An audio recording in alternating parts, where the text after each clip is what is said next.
সীমান্তে থামছেই না ভারতীয় সীমান্তরক্ষী বাহিনীর বাড়াবাড়ি। এবার ঝিনাইদহের মহেশপুর সীমান্তে বিএসএফের গুলিতে আহত হলেন বাংলাদেশি যুবক রিয়াজ। আহতের পরিবার জানায়, বৃহস্পতিবার রাতে সীমান্তের কাছে নিজেদের কৃষি জমির পানি নিষ্কাশন করতে যান রিয়াজ। এ সময় বিএসএফ তাকে লক্ষ্য করে গুলি ছোড়ে।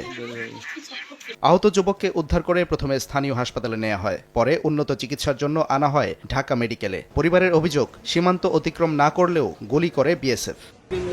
এসে জোরপূর্বকভাবে তাড়া করে আপনারা যখন ওরা দৌড় মারা পরিকল্পনা নেয় যে আমাদের বাংলাদেশে এসে ওরা ধরে নিচ্ছে, তখন মনে করেন ওরা ফায়ার করার একটা এই মাঠে ধান খাত দেখতে গেল, গিয়ে এবার পানি হাতলা আল কাটতে গেল, গিয়ে হইলো দিয়ে থেকে তুলে দিল। শব্দ শুনে গিয়ে দেখি যে এরকম পড়ে দিয়েছে।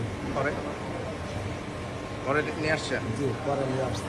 এর আগে ২৭ এপ্রিল ভোরে একই সীমান্তে ভারতীয় বাহিনীর গুলিতে নিহত হন ৩০ বছর বয়সী যুবক। সাদিকুর রহমান, সময় সংবাদ, ঢাকা।